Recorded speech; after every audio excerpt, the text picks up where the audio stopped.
Now from this important logic, इस logic से हम एक इंपॉर्टेंट टर्म यहाँ डराइव कर रहे हैं, ड्रिफ्ट वेलोसिटी। क्या डराइव कर रहे हैं? Drift velocity. देखिए जो यहाँ हमने बोला कि ये जो इलेक्ट्रॉन इलेक्ट्रिक फील्ड की वजह से एक पर्टिकुलर डायरेक्शन में ट्रेवल कर रहे हैं because they experience a electric force, तो इन पर फोर्स लग रहा है, तो फोर्स की वजह से इनमें एक्सेलरेशन क्रिएट होगा, क्योंकि जब भी किसी सिस्टम पर नॉन जीरो फोर्स लगता है तो इट विल एक्वायर एक्सेलरेशन, तो ये इलेक्ट्रॉन एक्सेलरेशन एक्वायर करेंगे और एक्सेलरेशन की वजह से वो वेलोसिटी एक्वायर करेंगे, तो वो वेलोसिटी क्या बोली जाती है? Drift velocity. क्या बोली जाती है? Drift velocity. तो now we derive a mathematical expression of drift velocity. Important point है,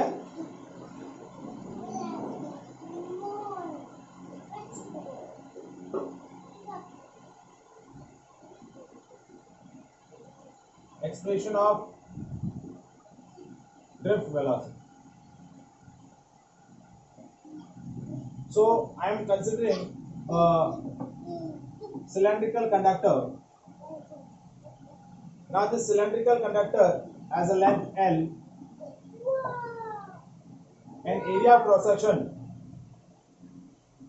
length of conductor मैंने consider किया L and area of cross section जो है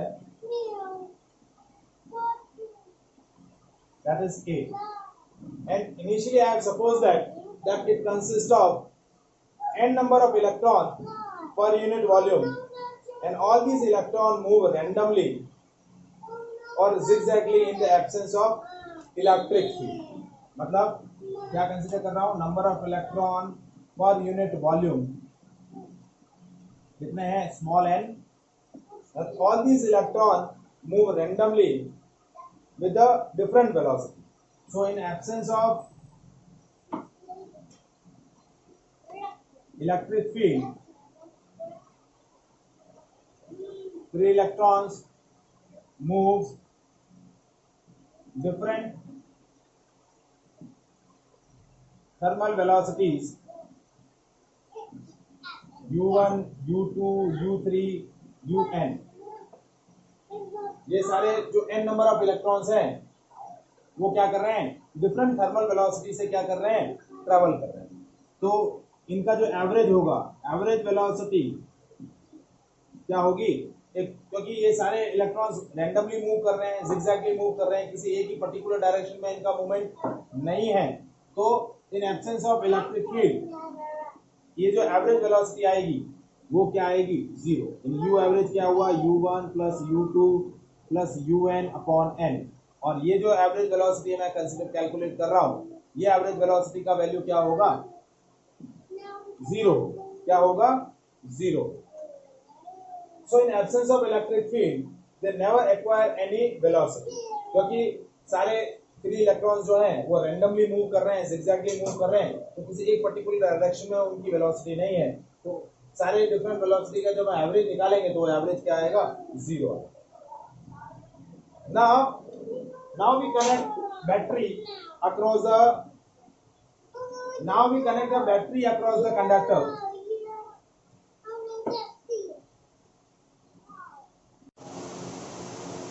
So in absence of electric field, electrons are not moving in a one particular direction. अब मैंने क्या किया? इसके अक्रॉस एक बैटरी लगा दी, एक सेल लगा दिया, और पोटेंशियल डिफरेंस डेवलप हुआ, और उस पोटेंशियल डिफरेंस की वजह से इलेक्ट्रिक फील्ड सेटअप हुआ। क्या सेटअप हुआ? Electric field. So magnitude of electric field क्या होगा?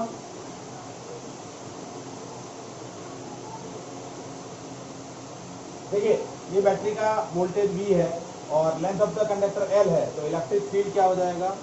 E is equals to V by L, और ये इलेक्ट्रिक फील्ड यूनिफॉर्म होगा। पोटेंशियल डिफरेंस आपका कितना है? V, और length of the conductor L है, तो E क्या हो जाएगा? V by L, that is the magnitude of electric field.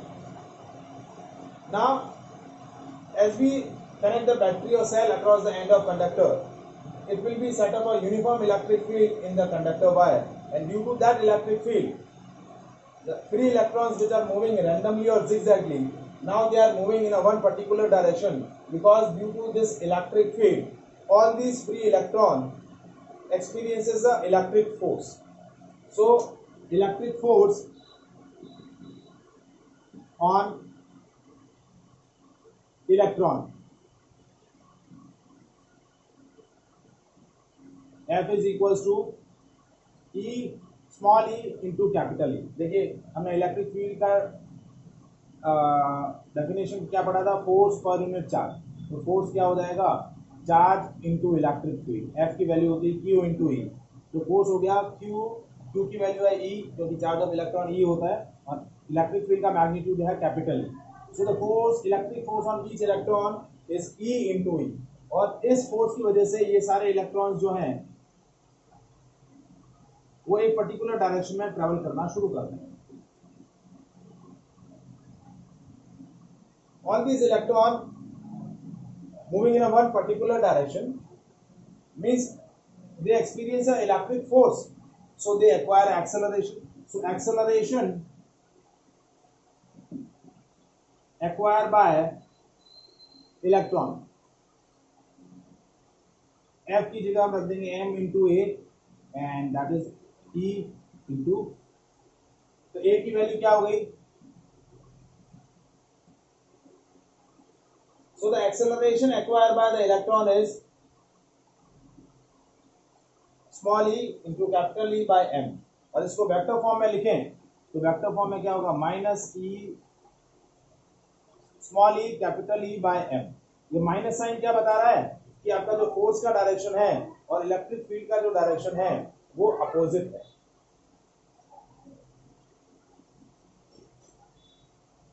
Now this will be the acceleration acquired by the each electron.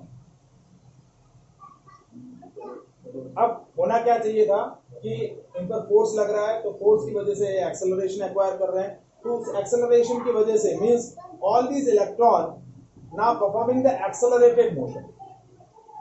All these electron acquire the acceleration means all these electron which are moving in a one particular direction are acquire a, yeah, they now traveling with the accelerated motion. But this accelerated motion will be lost by the electron because these electron when traveling in a one particular direction with the accelerated motion they collide with the other ions of the conductor. देखिए conductor के अंदर free electron नहीं है, free electron के साथ साथ metal ion भी है. क्या है, मेटल आयन भी है. तो जब ये इलेक्ट्रॉन एक्सेलरेटेड मोशन परफॉर्म करेंगे तो वो एक्सेलरेशन जो एक्वायर होगा वो एक्सेलरेशन क्या होगा, उस एक्सेलरेशन की वजह से वो न्यू वेलोसिटी एक्वायर करेंगे. एक्सेलरेशन की वजह से क्या होगी, न्यू वेलोसिटी एक्वायर करेंगे. और वो जो वेलोसिटी होगी that velocity will be lost in the collision with the ions. और वो जो वेलोसिटी वो एक्वायर कर रहे हैं वो वेलोसिटी नॉर्मली क्या होनी चाहिए थी, एक्सेलरेशन पॉजिटिव एक्सेलरेशन है तो वेलोसिटी इंक्रीज होनी चाहिए थी. वेलोसिटी क्या होनी चाहिए थी, इंक्रीज होनी चाहिए थी. लेकिन वेलोसिटी इंक्रीज नहीं होती. वेलोसिटी क्या होती जाती है, वो वेलोसिटी में जो एक्सेलरेशन की वजह से जो वेलोसिटी में इंक्रीमेंट होना चाहिए था that will be compensate with collision with the other ions. Velocity acquire करी लेकिन वही वेलोसिटी से वो क्या कर रहे हैं, दूसरे मेटल आयन के साथ कॉलिजन कर रहे हैं. तो कॉलिजन की वजह से क्या हुआ, वो वेलोसिटी में जो इंक्रीमेंट हुआ वो क्या कर रहे हैं, लॉस कर जा रहे हैं. ये पॉइंट समझ में आया.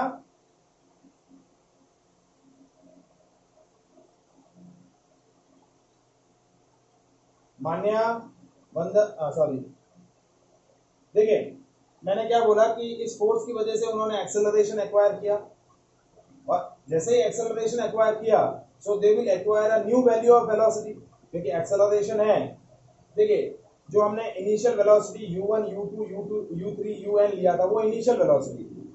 लेकिन जैसे ही उन्होंने एक्सेलरेशन एक्वायर किया तो लॉज ऑफ मोशन के हिसाब से v इज इक्वल टू क्या होता है, u प्लस at. ये u इनकी इनिशियल वेलोसिटी है, इन्होंने एक्सेलरेशन एक्वायर कर लिया है तो all these electron acquire a new value of velocity. Acceleration की वजह से वो क्या एक्वायर करेंगे, न्यू वेलोसिटी एक्वायर करेंगे. बट ये जो वेलोसिटी एक्वायर हो रही है, ये वेलोसिटी जो है वो टाइम के साथ इंक्रीज नहीं हो रही है। इंक्रीज क्यों नहीं हो रही है? क्योंकि उन्होंने जो वेलोसिटी एक्वायर किया एक्सेलरेशन की वजह से, जो एनर्जी में इंक्रीमेंट एक्वायर किया, that will be loss with collision with the other ions of conductor. क्योंकि जब ये इलेक्ट्रॉन मूव करेंगे तो उनके पाथ में जो अदर मेटल आयन आ रहे हैं, उन मेटल आयन से वो कॉलिजन करेंगे और उस कॉलिजन में वो वेलोसिटी जो उन्होंने ऑब्टेन किया है वो वेलोसिटी क्या हो जाएगा? रिड्यूस होता जाएगा। मतलब लॉजिकली क्या होने चाहिए थे? इलेक्ट्रॉन एक्सेलरेटेड मोशन करने चाहिए थे, लेकिन एक्सेलरेटेड मोशन नहीं करते हैं, they are drifted from one end to another end of conductor. Logically होना क्या चाहिए था? इस एक्सेलरेशन की वजह से वो एक पॉइंट से दूसरे पॉइंट एक्सेलरेटेड होते जाने चाहिए थे, लेकिन वो एक्सेलरेट नहीं होते हैं, they are drifted from one end to another end. Means क्या करेंगे? वो नया वेलोसिटी एक्वायर करेंगे, लेकिन वो वेलोसिटी में जो इंक्रीमेंट होगा वो ज्यादा नहीं होगा। They will acquire a new value of velocity. They acquire a final velocity, but that final velocity is not quite large in the magnitude. Magnitude wise वो velocity ज़्यादा नहीं होगी। तो when we apply a battery across the end of the conductor, all these electrons moving in a one particular direction with a new velocity, but they are drifted from one end to another end. They are not performing the accelerated motion. They are drifted from one end to another end. Drifting का मतलब पता है ना? Fast and furious देखिए ना movie, देख तो fast and furious movie में क्या होता है? ड्रिफ्टिंग कैसे होती है? ब्रेक और एक्सेलरेटर दोनों एक साथ दबाते हैं, तो आपका जो व्हीकल का टायर होता है वो रोड के साथ फ्रिक्शन करता है, तो वो बोला जाता है ड्रिफ्टिंग। तो ये जो इलेक्ट्रॉन है वो इलेक्ट्रॉन ड्रिफ्ट करेंगे, वो एक्सेलरेट नहीं होंगे, they will be drifted from one end to another end. और ड्रिफ्टिंग का रीजन क्या है? क्योंकि एक्सेलरेशन से उन्होंने value of velocity, final velocity acquire करी, लेकिन वो वेलोसिटी में जो इंक्रीमेंट होना चाहिए था, that will be compensate in the collision with the other ions of the conductor। क्योंकि जैसे एक्सेलरेशन मिलेगा, they will acquire a new value of velocity, but वो वेलोसिटी के साथ जब वो आगे ट्रेवल करेंगे तो दूसरे मेटल आयन के साथ कोलिजन कर देंगे, और जैसे दूसरे मेटल आयन के साथ कोलिजन करेंगे तो उनकी वेलोसिटी रिड्यूस हो जाएगी। और इस तरीके से वो सक्सेसिव जैसे जैसे और जितनी ज्यादा कोलिजन करेंगे उतनी ज्यादा वेलोसिटी हर कोलिजन में डिक्रीज होता जाएगा। So electrons are drifted from one end to another end of conductor, and that velocity of electron is called drift velocity। ये जितने भी हम देखिए, हमने n इलेक्ट्रॉन्स लिए हैं, तो इन सारे n इलेक्ट्रॉन्स का वेलोसिटी का नया वैल्यू कैलकुलेट करेंगे, और उन सारी वेलोसिटी का एवरेज जब कैलकुलेट करेंगे तो average of all the velocity is called drift velocity. सारी वेलोसिटी का अभी हम एवरेज कैलकुलेट करेंगे और वो एवरेज क्या होगा? Drift velocity. तो देखिए ये एक्सेलरेशन एक्वायर किया, तो now the new value of velocity, velocity of electrons due to electric force या due to acceleration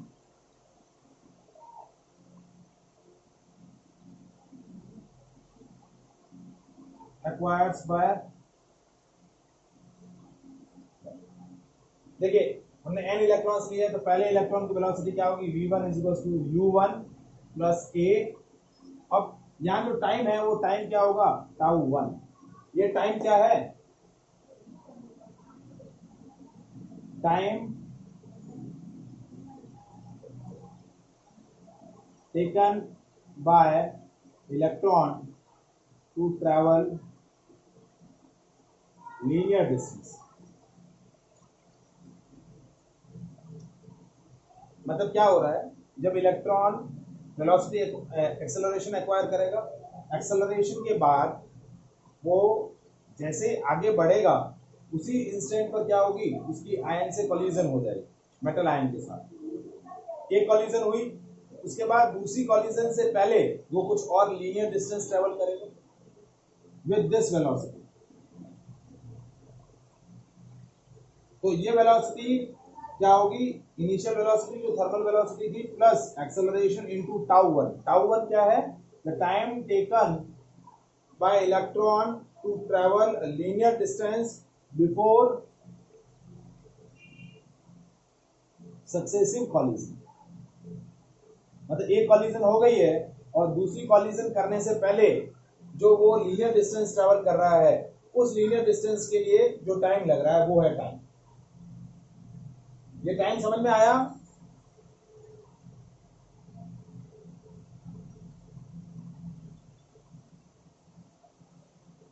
Rishabh, Manya, time समझ में आया? अब देखिए दूसरे इलेक्ट्रॉन के लिए क्या हो जाएगा, U2 plus a tau to. इसी तरीके से Vn क्या हो जाएगा, UN plus a tau n। मतलब हर एक इलेक्ट्रॉन क्या करेगा, दो सक्सेसिव कॉलिजन करने से पहले एक लीनियर डिस्टेंस ट्रैवल करेगा, और वो लीनियर डिस्टेंस के लिए जो टाइम चाहिएगा वो टाइम होगा ये। तो अब इन सारे ड्रिफ्ट वेलोसिटी क्या हो जाएगी, इन सारी वेलोसिटी का एवरेज। तो ड्रिफ्ट वेलोसिटी क्या हुआ, दैट इज Vd। क्या बोलते हैं, drift velocity is Vd, that is V1 plus V2 plus V3 plus Vn upon n, इन सारी वेलोसिटी का एवरेज। तो V1 की वैल्यू रखी U1 plus a tau one plus U2 plus a tau two plus UN plus a tau n upon n। ठीक है, अब हम क्या कर रहे हैं, थोड़ा सा सेपरेशन कर रहे हैं। U1 plus U2 plus UN upon n, ये अलग कर दिया और a कॉमन ले लिया, और tau one plus tau two plus tau three plus tau n upon n। अब ये जो थर्मल वेलोसिटी का जो एवरेज कैलकुलेट किया था, ये एवरेज क्या आया था, 0, और ये हो गया ए टाउ। और ये जो टाउ है, ये टाउ क्या बोला जाता है, average time elapsed between two successive collision between ions and electron।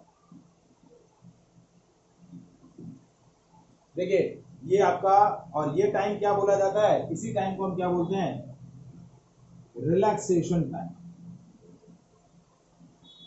एक नया टर्म यहां डराइव हुआ, एक हुआ ड्रिफ्ट वेलोसिटी और दूसरा जो टर्म डराइव हुआ वो हुआ रिलैक्सेशन टाइम। देखिए ये जो अलग अलग टाइम एक एक इलेक्ट्रॉन ने एक्वायर किया था, एक कॉलिजन हो गई और दूसरे कॉलिजन होने से पहले जो वो लीनियर डिस्टेंस ट्रेवल करने का जो टाइम है वो टाइम है ये टाइम। तो उन सारे टाइम्स का average, the average time elapsed between two successive collision between ions and electron। Ion और इलेक्ट्रॉन के बीच में दो सक्सेसिव कॉलिजन होने से पहले जो टाइम बच रहा है जिसमें वो लीनियर डिस्टेंस ट्रेवल कर रहा है, उस टाइम का एवरेज क्या होगा, रिलैक्सेशन टाइम। तो ड्रिफ्ट वेलोसिटी क्या हुआ, ड्रिफ्ट वेलोसिटी हुआ ए टाउ, और ए का एक्सप्रेशन हम पहले कैलकुलेट कर चुके हैं। तो ए की वैल्यू क्या हो जाएगी,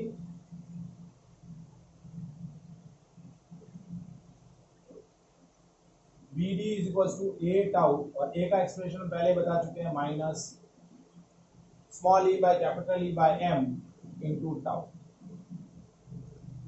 So that is the expression of drift velocity।